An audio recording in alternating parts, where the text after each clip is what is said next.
Film शुरू होती है जापान में, जहां 2 लाख से ज्यादा जबरदस्त निंजास मौजूद। निंजा यानी फाइटर वॉरियर जो किसी जासूस की तरह काम करते हैं और छुपकर लड़ते हैं। वो मार्शल आर्ट और फाइट करने में बहुत माहिर होते हैं। देखने में तो आम इंसान जैसे ही लगते हैं, लेकिन असल में वो बहुत ही खतरनाक जिंदगियां जीते। अब हमें एक निंजा लड़की दिखाई गई। ये निचले दर्जे की निंजा है जो मैगजीन एडिटर के रूप में आम लोगों के बीच में रहती। एक दिन अचानक उसे एक मैसेज आता है जिसमें कि उसे मिशन दिया गया। उसने जल्दी से अपने राइटर को अलविदा कहा और एक पुल की तरफ बढ़ गई। वहाँ पहुँचते ही उसे एक रशियन आदमी दिखाई दिया जो निंजास का शिकार करता है। इस आदमी को मारने का मिशन ही उसे दिया गया था। आदमी ने निंजा लड़की पर गोली चलाई, जिससे बचकर उसने अपने जूते से वार किया, जहाँ उसकी हील तेजदार खंजर में बदल गई। वो आदमी उससे अपना बचाव करता गया और अपनी बंदूक से लड़की पर गोली चलाता रहा, लेकिन उसने बचकर कुछ निंजा स्टार उसकी तरफ फेंके जो नोकदार थे और उसकी टांगों पर जोर से टांग मारती है। लेकिन फिर भी वो आदमी रुकता नहीं। लड़की के करंट वाले रॉड का भी उस पर असर नहीं हो रहा था और लड़की को जोर से जमीन पर दे मारता है। कुछ दूरी से एक दूसरा निंजा ये सब देख रहा था, जो दरअसल सीनियर निंजा होता है। अब वो आदमी लड़की को गोली मारने ही वाला था, लेकिन गोली चलने से पहले उसकी बाजू में टूथपिक आकर लग गई। जैसे उसने पलटकर देखा तो एक लड़का उसकी तरफ बढ़ता हुआ आ रहा था।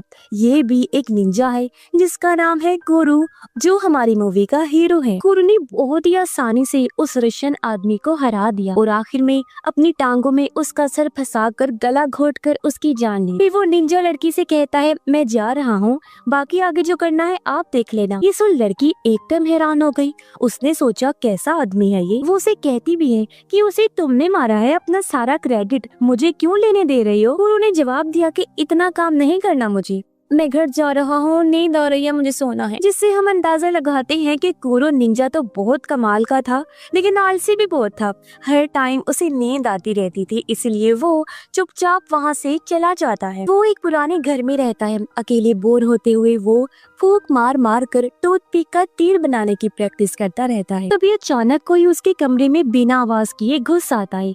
ये था सीनियर निंजा जो उसे एक मिशन देने आया। दूसरी जंग के बाद कुछ बुरे निंजास ने मिलकर एक खतरनाक ग्रुप बनाया था जिसका नाम है अंडरग्राउंड निंजास। खुफिया जानकारी से पता चला है कि उन्होंने जोटन हाई स्कूल में घुसकर वहां पर कब्जा कर लिया है। ये स्कूल एक खास जगह पर बना है जहां पहले एक टूटा फूटा पुराना आर्मी स्कूल हुआ करता था, जहां अभी भी लड़ाई के वक्त के कुछ राज छुपे हुए हैं। कुरो को मिशन दिया जाता है कि उसे अंडरकवर जाकर उनके प्लान का पता लगाना है। उसके मिशन में मदद करने के लिए सीनियर निंजा ने उसे एक खास सूट दिया। इस सूट की मदद से वो गायब हो सकता था, लेकिन थोड़ा बहुत पूरा नहीं। जब कुरो इस सूट को चेक कर रहा था तभी टॉयलेट से उसकी दोस्त की आवाज आई जो टॉयलेट पेपर मांग रही थी। वो रोल बहुत दूर रखा हुआ था। उसने कुरो से कहा कि अगर मेरी तरफ देखा ना बच्चू तो बहुत मारूंगी, समझा। उसकी बात मानते हुए कुरो लड़की के ऊपर वाली दीवार पर चढ़कर टॉयलेट पेपर तक पहुंच जाता है, लेकिन आखिर में टॉयलेट पेपर पकड़ाने के लिए लड़की की तरफ मुड़ गया, जिसके लिए बेचारे के मुंह पर लड़की जोरदार चप्पल फेंक के मारती है। अगली सुबह कुरो जोटन हाई स्कूल जाता है। वहाँ उसे पता चला कि मुझे एंट्रेंस का पेपर देना होगा, तो वो बहुत ज्यादा परेशान हो जाता है। उसने एक पल के लिए सोचा कि छोड़ो, मिशन पूरा करके क्या ही करना है, यहाँ से निकल जाता हूँ। लेकिन फिर उसे सीनियर निंजा का डर सताने लगा। वो फिर सोचता है कि आखिर एंट्रेंस एग्जाम कैसे क्लियर करूँ। तभी उसका ध्यान नागुची नाम की लड़की पर गया जो एक स्टूडेंट थी और दोबारा से एग्जाम देने आई। क्लास में आने के बाद कुरो ने नीचे देखते हुए पूरी क्लास का एक चक्कर लगाया और फिर नागुची के पास जाकर बैठ जाता। उसे यकीन था कि निंजा ऑर्गेनाइजेशन के लोगों ने मेरे पास होने की तैयारी पहले से कर रखी हो। ये सही भी था, क्योंकि उन्होंने फर्श पर रंग बिरंगे चावल के दाने से आंसर की बनाई हुई। जैसे ही कुरो ने आंसर लिखने शुरू किए, नागुची जोर से चिल्लाई, क्योंकि उसे लगा कि फर्श पर पड़े वो चावल के दाने किसी तरह के कीड़े हैं। टीचर ने कहा कि अगर तुम्हें मसला है इनसे तो मैं साफ कर दूं क्या इनको। लेकिन कुरो ऐसा नहीं चाहता था। उसने सोचा कि भाई कुछ तो करना पड़ेगा। उसने जानबूझकर अपने इरेजर नीचे फेंकी और पेपर की बॉल बनाकर वो इरेजर उठाने के बहाने नीचे झुका और पेपर बॉल बड़ी सफाई से नागुची को दे मारी, जिसकी वजह से वो चिल्लाने लगी। कहती है, अभी किसी ने मुझे हाथ लगाया है। वो तो टीचर पर इल्जाम लगाने लगी कि सर ये आप है ना, आपको शर्म नहीं आई है करते हुए। लेकिन टीचर ने कहा, देख बच्ची, मेरे इतने लंबे हाथ तो है नहीं कि तुम्हें यहाँ से वहाँ इतनी दूर जाकर हाथ लगाऊं। उनकी बहस के बीच कुरो ने जल्दी से एक के बाद एक पेपर भरने शुरू कर, लेकिन इससे पहले वो मैथ का पेपर कर पाता, टीचर नागुची को संभालने के लिए उसकी तरफ बढ़ा और साथ ही पैर रख के वो चावल के दाने भी हिला दिए। अब कोई रास्ता था नहीं तो कुरो ने अपनी एक्टिंग की मदद ली और बैठे बैठे टॉयलेट वहीं कर देता है। फिर उसने रोना शुरू कर दिया कि मैं तो एग्जाम के लिए इतना डर गया था कि मैंने गलती से बहुत सारा पानी पी लिया। जिसके बाद टीचर ने उसे चुप करवाया और कहा कि देखो, एग्जाम तो सिर्फ नाम के लिए है, अगर तुम खाली शीट भी दोगे ना तब भी तुम्हें पास कर देंगी, ठीक है। जिससे वो शांत हो गया। अब कुरो स्कूल के बारे में जानकारी हासिल करना चाहता था तो वापस जाते हुए उसने नागुची का इंतजार किया और दोनों साथ चलकर घर जाने लगे। कुरो का घर पहले आ गया तो उसने नागुची से कहा कि चलो मेरे घर चलते। नागुची थोड़ा हिचकिचाई, फिर मान जाती है और दोनों उसके घर की छत पर पहुंच जाते हैं। उनकी बातचीत के दौरान नागुची ने बताया कि क्लास में कुछ शरारती बच्चे हैं, वो हो सकता है तुम्हें परेशान करें। मेरा एक दोस्त है, उसे उन्होंने इतना परेशान किया कि वो बेचारा क्लास आना ही छोड़ गया। साथ ही उसने बताया कि हमारे स्कूल के नीचे काफी खुफिया टनल्स हैं, सुरंगें हैं जो दूसरी जंग के टाइम के एक पुराने मिलिट्री बेस तक जाती हैं। ये सुन कुरो समझ गया कि शायद अंडरग्राउंड निंजा ग्रुप इसी मिलिट्री बेस के पीछे है। जब सूरज डूबने लगा तो नागुची ने कहा कि मुझे अब घर जाना चाहिए, लेकिन अचानक ही वो छत से फिसलकर गिर गई। नीचे गिरने से पहले ही कुरो ने छलांग लगाकर उसे बड़ी आसानी से पकड़ लिया। जैसे ही दोनों नीचे गिरे, कुरो के सूट का सेफ्टी मोड ऑन हो गया जो कुशन की तरह बन जाता है, लेकिन इस डर की वजह से नागुची चिल्लाते हुए ही बेहोश हो गई। जिसके बाद कुरो उसे घर छोड़ाया। उसी रात कुरो एक लड़के को देखता है जो नागुची का ही दोस्त था।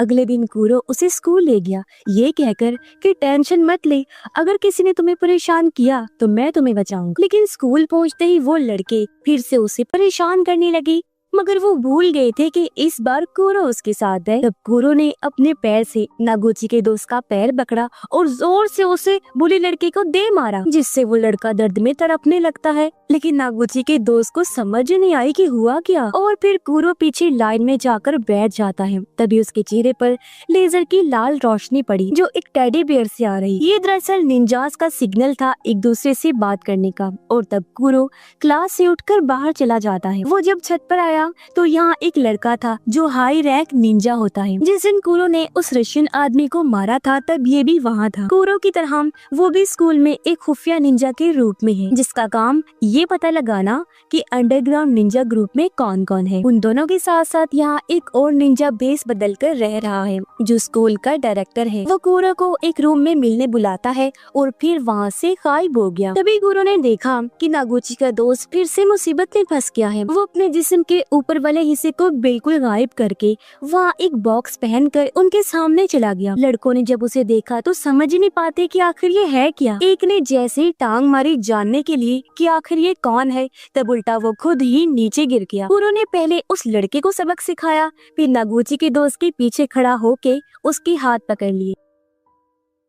उसके हाथ से एक लड़के को जोरदार मुक्का मारा ताकि स्कूल में कुरो का नहीं बल्कि नागुची के दोस्त का नाम हो। इसके बाद कुरो डायरेक्टर से मिलने उस रूम में चला गया, लेकिन डायरेक्टर ने अचानक पीछे से एक तलवार निकाल ली और कुरो पर हमला कर दिया, क्योंकि वो दोनों एक दूसरे को अंडरग्राउंड निंजा ग्रुप का मेंबर समझ रहे थे। कुरो ने डायरेक्टर के हर एक वार का जबरदस्त जवाब दिया। जब उसे समझ आया कि डायरेक्टर अंडरग्राउंड निंजा ग्रुप से नहीं है तो उसने कहा, पीछे हट जाइए, क्योंकि हमारी सैटेलाइट आपके ऊपर निशाना बनाए हुए है। अगर मैं चाहूँ तो 1 सेकंड में आपको खत्म कर सकता हूँ। डायरेक्टर को लगा कि कुरो ऐसे लंबी लंबी फेंक रहा है, क्योंकि उस जैसे लो क्लास निंजा के पास सैटेलाइट का एक्सेस हो ही नहीं सकता। लेकिन तभी आसमान से सैटेलाइट ने हमला किया और लेजर बीम नीचे आई। डायरेक्टर की तलवार को सीधा बीच में से काट दिया जाता है, जिससे डायरेक्टर को समझ आ गया कि भाई कुछ भी हो जाए कुरो से पंगा बिल्कुल नहीं लेना। तब कुरो वहाँ से निकल जाता है। जैसे ही वो बाहर आया तो उसने देखा कि उसकी क्लास की सबसे मशहूर लड़की उसका इंतजार कर रही थी। वो कुरो को देखकर अजीब सा मुस्कुराती है और बिना कुछ कहे वहाँ से चली जाती है। उसी दौरान एक स्टोर का सीन दिखाया जाता है। जब एक कस्टमर बाहर निकला तो स्टोर का सेंसर वाला दरवाजा खुद ब खुद खुला और फिर बंद हो जाता है, जैसे कोई ना दिखने वाली चीज अंदर घुसाई हो, यानी इनविजिबल पावर, जिसका वजूद तो होता है लेकिन वो नजर नहीं आती। फिर कुछ देर बाद स्टोर का सामान अचानक गिरने लगता है। ये देखकर स्टोर में मौजूद औरत ने लड़ने की कोशिश की क्योंकि वो समझ गई थी और एक निंजा थी, लेकिन उस इनविजिबल आदमी ने तलवार मार कर उसे वहीं खत्म कर दिया। तभी निंजा लड़की को एक मैसेज मिला कि उसकी मास्टर को किसी ने मार दिया है। मास्टर दरअसल स्टोर वाली लेडी थी और तभी निंजा लड़की पर भी हमला हो जाता है, जिससे वो समझ गई कि ये आदमी जरूर किसी अंडरग्राउंड निंजा ग्रुप का है, क्योंकि उनके पास ही ऐसा स्पेशल सूट होता है जो एक इंसान को पूरी तरह गायब कर देता है, जबकि उनका अपना सूट सिर्फ आधे इंसान को गायब करता है। इसी वक्त जब एक स्टूडेंट लड़की स्कूल से घर जा रही थी तो उस इनविजिबल आदमी ने उसे भी पकड़ लिया। ये देख निंजा लड़की इनविजिबल आदमी को कहती है कि तुम किसी आम इंसान को नुकसान मत पहुंचाओ, वो बेकसूर है। उधर नागोची जो अपने कमरे में थी कुरो के बारे में सोच रही थी क्योंकि वो उसे पसंद करने लगी थी। उसके साथ एक खुशहाल जिंदगी गुजारने के सपने देख गई और तभी हम देखते हैं कि कुरो उसके बिस्तर के पास ही बैठा हुआ है। हालांकि आधी रात हो गई है, वो कब से चुपचाप बैठा हुआ उसे गौर से देख रहा था। फिर कुरो ने उसे बताया कि स्टोर में काम कर रही एक निंजा मास्टर को मार दिया गया है और मुझे डर है कि अंडरग्राउंड निंजा गैंग जल्दी हमला करने वाले हैं। हमारे स्कूल में एक बहुत ही जबरदस्त लड़ाई छिड़ने वाली है, इसलिए मैं ये कहने आया हूँ कि तुम कुछ दिनों के लिए स्कूल मत आना, ठीक है? और फिर आगे कुछ कहे बिना खिड़की से बाहर कूदकर गायब हो जाता है। इसके बाद हम देखते हैं एक आदमी ऐसे भाग रहा होता है जैसे कोई उसके पीछे पड़ा हो। अचानक एक निंजा स्टार उसका पीछा करने लगा और मौका मिलते ही उसकी टांग में घुस जाता है, जिससे वो आदमी वहीं गिर पड़ा। उसका नाम सरूटा होता है, जो पहले कुरो की टीम का ही एक निंजा था, लेकिन अब उसने वो ग्रुप छोड़ दिया। फिर उसका पीछा कर रहा वो इनविजिबल आदमी पूछता है, क्या तुम अंडरग्राउंड निंजास के साथ जुड़ना चाहोगी? तब सरूटा फौरन मान जाता है। उसने कहा कि लोगों को मारने में तो मुझे वैसे भी बहुत मजा आता है। पता चलता है कि जो इनविजिबल निंजा सभी निंजास को मार रहा था वो कोई और नहीं बल्कि सरूटा ही है। अगली सुबह जब एक स्टूडेंट स्कूल जा रहा था तो सरूटा ने एक झटके में उसकी गर्दन तोड़ दी और उसकी बॉडी को अपने साथ ले जाता है। उधर कुरो के मना करने के बावजूद भी नागुची उसे ढूंढते हुए स्कूल आ गई। तभी स्कूल के डायरेक्टर ने उसे देख लिया। नागुची ने घबराहट में सब कुछ बता दिया कि कुरो ने मुझे बताया था कि स्कूल तबाह होने वाला है। डायरेक्टर समझ जाता है कि लड़ाई छिड़ने ही वाली है।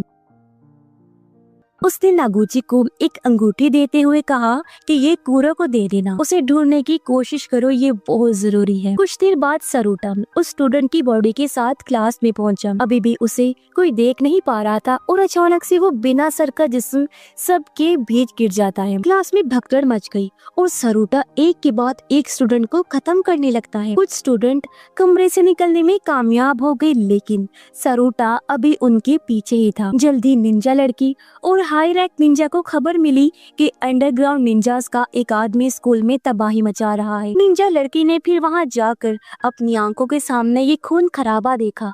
उसने अपनी बिजली वाली छड़ी निकाली तो किलर सरूटा ने अपना गायब होने वाला सूट उतार दिया, फिर मास्क भी हटा दिया और पूछता है, पहचाना मुझे? स्कूल में जब हम पढ़ते थे मैं तुम्हें बहुत ज्यादा प्यार करता था, लेकिन तुमने मेरे प्यार का मजाक बनाया और भाग गई थी, इसलिए अब मुझे तुम बिल्कुल भी पसंद नहीं हो। गुस्से और नफरत से भरे हुए सरूटा ने खुद को बिल्कुल नहीं रोका, उस पर हमला बोल दिया और अब दोनों खतरनाक तरीके से लड़ने लगते हैं, एक से बढ़कर एक। निंजा लड़की बहुत तेज थी, इसलिए वो जल्दी ही जीत के करीब आ गई, लेकिन उसने एक चीज पर ध्यान नहीं दिया कि सरूटा का सूट बिजली की वार को अपने अंदर समा सकता था, इसीलिए लड़की की बिजली वाली छड़ी का कोई असर ही नहीं होता। और अब जब निंजा लड़की हारने लगी तब एक आदमी छत से कूदकर अंदर आ जाता है। ये था सीनियर निंजा, जिसके सामने सरूटा का टिक पाना लगभग नामुमकिन था। ये बात उसे भी अच्छे से पता थी, इसीलिए उसने अपना मास्क पहना और चुपचाप गायब हो जाता। लेकिन सीनियर निंजा को इस बात से कोई फर्क नहीं पड़ता। उसने बिजली की रफ्तार से अपनी बाजू में एक कट मारा और सरूटा की तरफ अपना खून फेंका ताकि उसके सूट पर खून के निशान लगे और उसका गायब जिस्म फिर से दिखने लगी। सीनियर ने उस पर अपनी तलवार से अटैक किया, लेकिन सरूटा का एडवांस सूट गुब्बारे की तरह फूलकर उसे बचा लेता है और सरूटा मौका देखकर वहां से भाग निकलता है।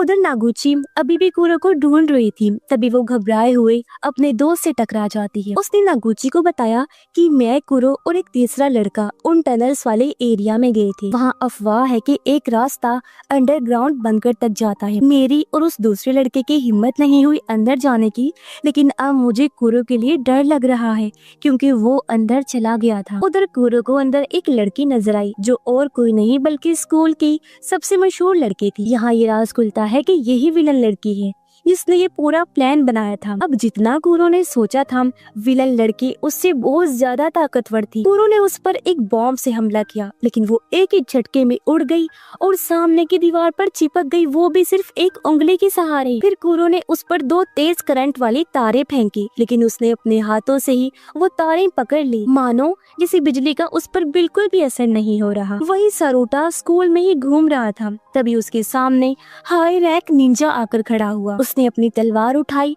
और बहुत ही ज्यादा फुर्ती से सारूटा का मुकाबला करने लगा। हाई रैंक निंजा ने बड़ी चालाकी से जमीन पर कांच बिखेर दिया, जिससे कि अब उसे पता चल रहा था कि सारूटा कहाँ है। साथ ही उसका वो टेडी बियर भी सारूटा की लोकेशन पिन पॉइंट करने में कामयाब हो जाता है, जिससे उसने सारूटा को एक दीवार से लगा दिया। अब कुछ ही पलों में सैटेलाइट के हमले से सारूटा मार दिया जाता है, लेकिन ऐन वक्त पर वो वहाँ से बच निकलता है। हाई रैंक निंजा उसके पीछे भागा और उसने छत पर सारूटा को पकड़ लिया। अपनी तलवार की वार से सारूटा पर जबरदस्त हमला किया, लेकिन वहाँ सिर्फ सारूटा का सूट होता है और तभी वो पीछे से अचानक उस पर हमला कर देता है।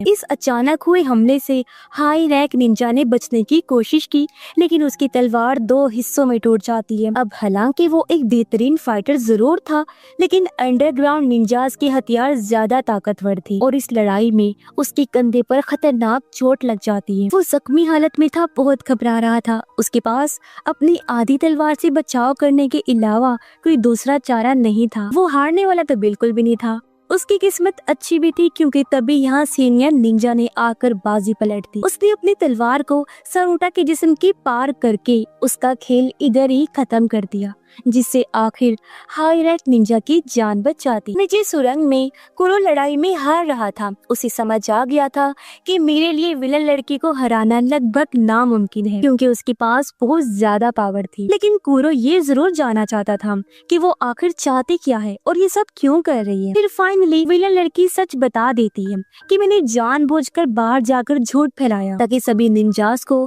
स्कूल तक ला सकूं। इससे निंजास लेजर सैटेलाइट को एक्टिवेट कर देंगे और मैं उस सैटेलाइट की लोकेशन का पता लगा लूंगी। फिर हैक किए हुए डेटा का इस्तेमाल करके उन्होंने सैटेलाइट का पता भी लगा लिया और अब उनका एक आदमी उस सैटेलाइट के पास पहुंच चुका था। उनके पास 100 स्पेशल सूट भी थे जो स्पेस में भी काम करते। उधर विलन लड़की ने कुरो पर एक खतरनाक हमला किया। उसकी जबरदस्त ताकत के सामने कुरो लगातार बस अपना बचाव ही कर रहा था, लेकिन असल में वो सिर्फ टाइम पास कर रहा था क्योंकि उसे उम्मीद थी कि कहीं से मेरे दोस्त आ जाएं और मुझे बचा लें। और तभी वहाँ नागुची अपने दोस्त के साथ आ गई। नागुची ने कुरो को वही अंगूठी दी जो डायरेक्टर ने उसे कुरो को देने के लिए कहा था। कुरो ने अंगूठी पहनी और उसके एंटीना को ऑन करता है। तभी एक ड्रोन तलवार लेकर वहाँ आ जाता है। कुरो वो तलवार उठाता है और पैर से धूल उड़ाकर विलन लड़की की तरफ फेंकता है। फिर मौका देखकर वार कर दिया और दोबारा से दोनों डट कर एक दूसरे का सामना करने लगते। लेकिन कुरो समझ गया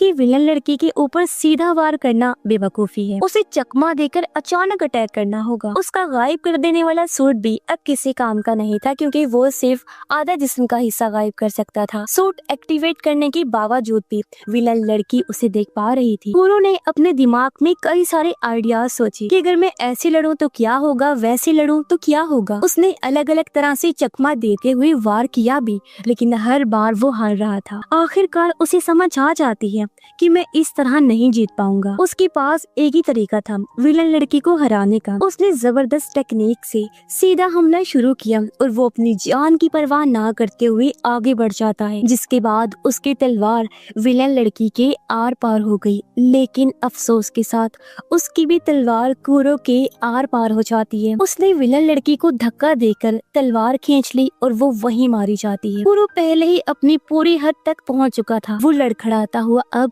जख्मी होकर नीचे नीचे गिर पड़ा। नगुची ने जल्दी से उसे उठाया और दोनों वहाँ से निकलने लगते हैं। अंडरग्राउंड निंजा ग्रुप का वो आदमी सैटेलाइट के अंदर घुस गया था और उसने सिस्टम में वायरस अपलोड कर दिया, जिसके बाद पूरा लेजर सिस्टम उनके कंट्रोल में आ चुका था। जैसे उसने डायल घुमाया, वहाँ पावर की लेवल को हद से बढ़ा दिया गया और लेजर के टारगेट पर स्कूल को सेट कर दिया जाता है। इसलिए साइज बढ़ाकर हमला करने की वजह से पूरा स्कूल तबाह होना शुरू हो जाता है। सब कुछ तहस नहस हो रहा था और बाहर निकलने का रास्ता भी बहुत दूर था। नागुची और कुरो भी बाहर निकलने की कोशिश कर रहे थे, लेकिन कुरो बुरी तरह से जख्मी था। उसे समझ लग चुकी थी कि मैं जिंदा नहीं बच पाऊंगा, इसीलिए उसने अपना गायब होने वाला सूट उतार कर नागुची पर डाल दिया। सारा मलबा इन दोनों के ऊपर गिरने लगता है। कुछ देर बाद का सीन हम देखते हैं जहाँ नागुची वहाँ से बाहर निकल आई, क्योंकि उस खास सूट ने उसकी जान बचा ली थी। लेकिन बेचारे कुरो ने दुनिया को बचाने के लिए अपनी जान की कुर्बानी दे दी। और इसी के साथ ये फिल्म इधर ही खत्म हो